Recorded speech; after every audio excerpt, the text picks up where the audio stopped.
What's an experience you don't ever want to go through again? When my children were young, there was a co-worker friend of my wife who became a de facto aunt to my children and sister to my wife and I.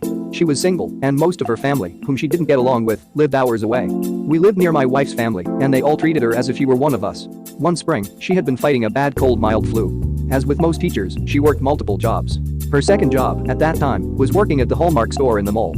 Early one evening, I answered the phone. We had a landline back then, and a young woman asked for my wife. I could tell the girl was upset. My wife got on another phone, and I listened and curious to why the girl was upset. She said she worked at the Hallmark with our friend. Our friend wasn't feeling well and went into the bathroom. After about 30 to 45 minutes, the girl on the phone thought she'd go check on our friend. There was no response from the knock. The girl got the key and opened the bathroom door to find our friend, in her early 30s, dead on the toilet. The paramedics were called, but they couldn't revive her. The girl didn't know if our friend had family nearby, but she knew my wife was good friends with this woman and looked up our number in the phone book. The girl was understandably upset, and the news made me very sad, but the noise my wife made chilled me to the bone, made me sick to my stomach, and got me started crying. Nearly 20 years later, my stomach still rolls recalling my wife's anguished cry. I never want to hear that again. It turns out our friend had a fast-growing tumor in her abdomen that was slowly squeezing off the blood supply to her internal organs. What she thought was a flu was her organs slowly starving and shutting down. Taking our 5-day-old son to the ER because he started having labored breathing and would not nurse. I handed him to the nurse and she took off running and calling for a crash cart. I'm no doctor, but I knew what that meant. He was revived and we were given his diagnosis of hypoplastic left heart syndrome, HLHS. His left ventricle failed to form. 6 open heart surgeries and 1 transplant later. He is now 17. That's an old ass baby. Damn you. My brother has HLHS as well and is currently 13. He was one of 7 babies in the hospital with it. He was the only one to barely survive. Seeing him with all those tubes coming in and out of his body. I never want to see that again. Waking up to find my husband dead on the couch. He was only 26, as was I, and I was absolutely devastated. I found my wife, 35 at the time, dead in the bathroom, not suicide. Just a couple years before that, her younger sister was killed in a car accident. Sorry for your loss.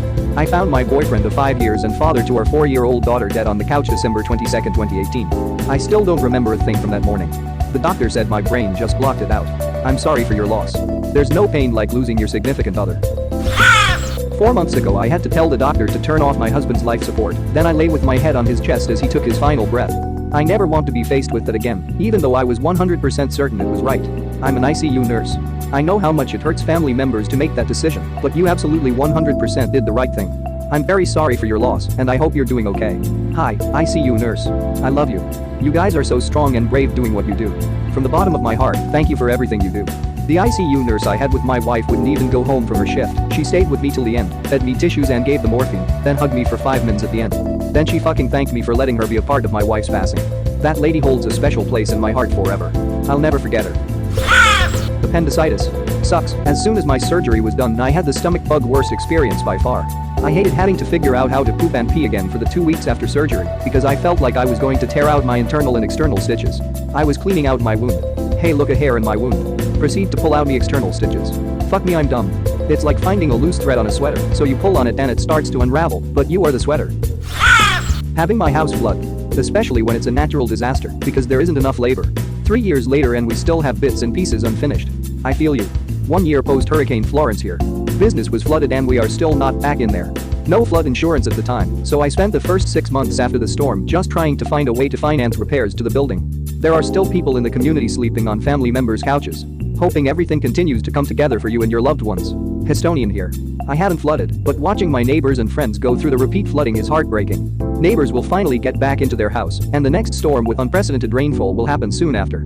They are essentially stuck in this pattern every few years because they are unable to sell their house. Being stuck in a mental hospital. It's not like in the movies, but it's the feeling of being so close to freedom yet so far away. Yes, I was in a general unit. Most everyone was nice, but there was like 2 or 3 out of like 10 that gave me a weird vibe. One being my roommate. I hated it.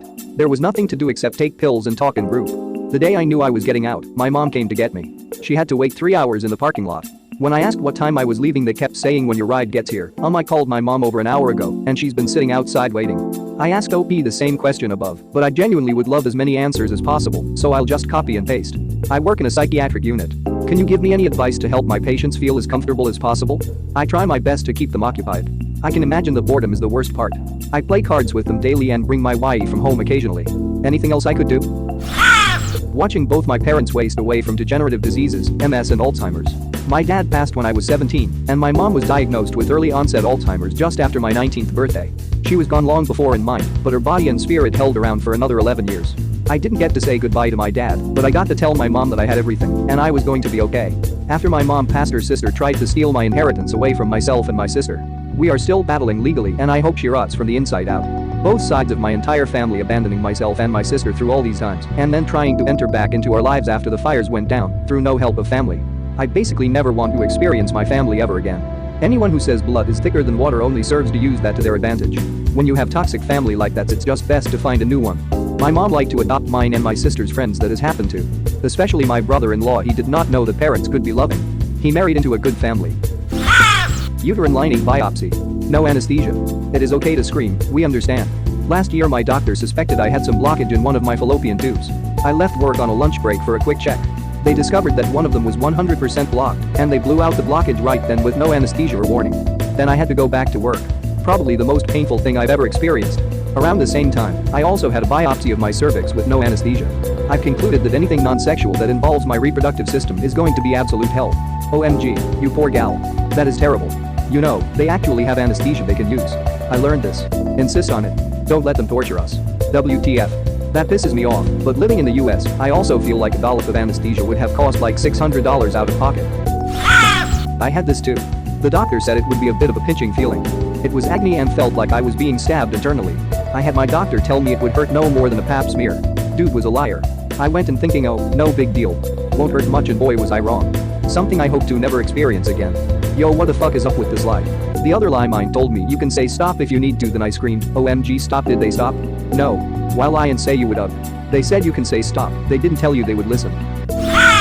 Waking up to my mother screaming and crying after finding out my oldest sister had passed away from internal bleeding and complications with her liver. All I heard as soon as I woke up were the howling cries of my mom. I thought it hurt to see her cry, but when she cried like this, I lost it internally. Man, I remember my mom screaming and trying to revive my dad in their bed. I woke up and thought they were having a fight, and I wandered into the bedroom. Mine and theirs was connected by a smallish hallway, and saw my dad kind of flipping around and vibrating, kind of like a fish out of water. I couldn't move, it felt like weights were just attached to my feet, seeing his face twitching and the whites of his eyes. The sound I'll never forget, and God forbid I have to hear it again. I'd rather just die. Just typing this out makes me feel shaky and lightheaded. I was 12 when this happened, 5 days after Christmas. He died of congestive heart failure. I hope I never have to go through that again. I can't hardly stand Christmas, New Year's anymore because of it. I have at least one night terror or severe panic attack a year. TLDR. I totally feel losing it internally. Your experience just makes me kind of relate in some way.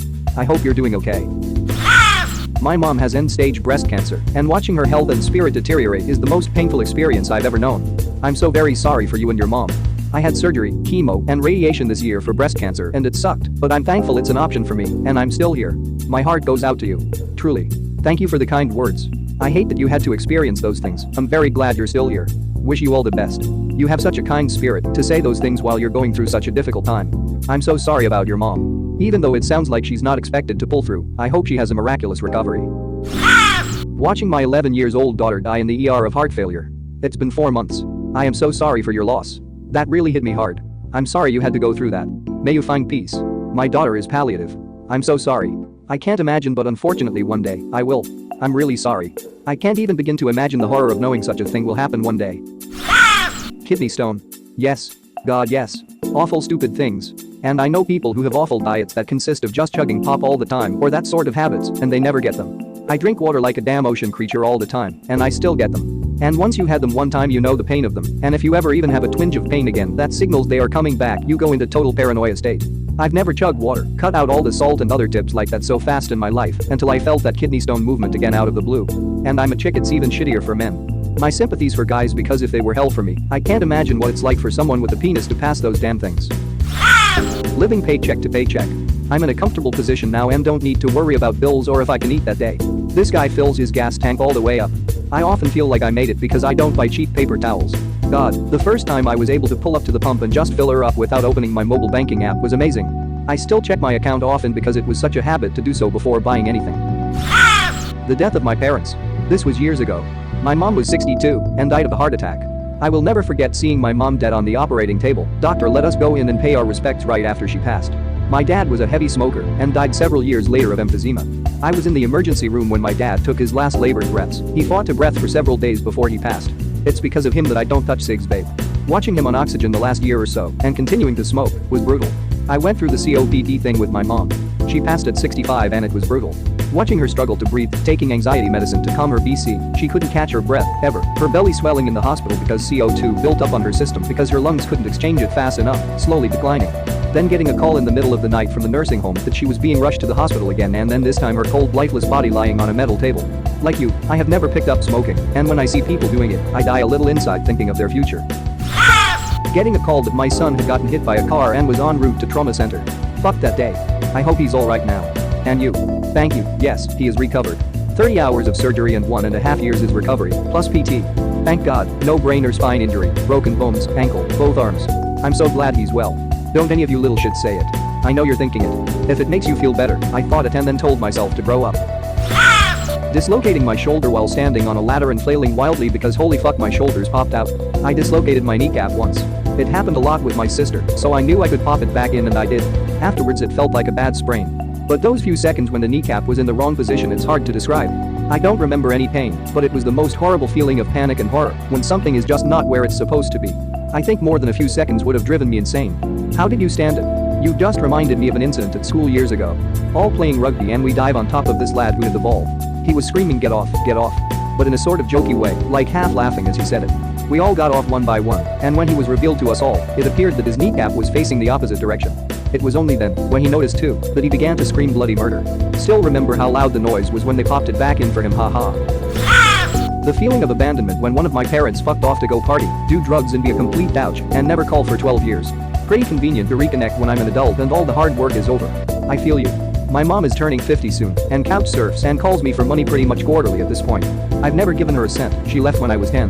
Now 12 years later when I have a career it's super convenient for her to suddenly get a phone and try reconnecting. Ditto. Got about 10 years of resentment built up. I see her now and it's about as okay as it can be, but sometimes I slip in a sentence here or there that I know will hurt her. This is nothing compared to others, but I'd have to say getting potassium put into your body through an IV. That shit burns like nothing else. I'm a type 1 diabetic and have gone DKA a few times, and part of the recovery in the hospital is that they have to give you potassium as insulin apparently can lower it. It may be a horse pill, but always ask for it in pill form if at all possible. You can even ask to have the pills cut in half and for some applesauce to get them down. I had to have emergency surgery to stop the blood loss I was experiencing. I lost enough blood that they did 2 transfusions and a potassium drip afterwards. I woke up at 2 a.m. screaming for someone to help. The nurse ran in and had to hold me down to keep me from ripping the IV out. The only vein I had open was on the side of my wrist, so it felt like my elbow had been lit on fire. They tried to lower it, but it was still too much. They just gave up and gave me the horse pills instead. Never again. My house burning to the ground. Losing the only place I've ever called home. Losing all my belongings. Losing everything. But that wasn't what hit me the most. What hit me the most was standing there watching my house fully engulfed in flames. And knowing there is absolutely fucking nothing I could do to help. That was the worst feeling of my life. Edit. For everyone asking. It started as a grease fire. Edit 2. Holy crap, this has blown up. For everyone wondering. It was inevitable. No, it wasn't water on a grease fire. Sadly, I know this feeling so well too.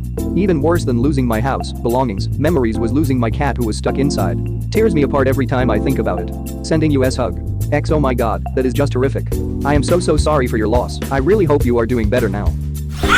Losing everything in a natural disaster. I worked many hours, used to pile up as much overtime as I could, and had a lot of things. Poof, all of those years wasted. I went into deep depression and hid in World of Warcraft because why bother starting over from scratch? While I'm over it, every now and then I'll see something and think in my head, oh I have had one like that. I hate that had feeling. I've spent my entire adulthood as a hobby mechanic working in my own cars and toys. This spring some addict stole my tool chest and everything I had in the garage. I got a few items recovered and a person charged, but I'm still missing all the main tools of value, about $6 to $7K. Now every time I go to work on a car I can't even start the project without going to where my toolbox was before my mind says oh fuck I had a toolbox. Then I get angry and don't even want to do the project. I feel like they not only stole my tools, but also the enjoyment I got out of tinkering in the garage makes me feel kinda lost as it was my main hobby. My childhood. Thankfully I never have to do that again. Came here to say exactly this.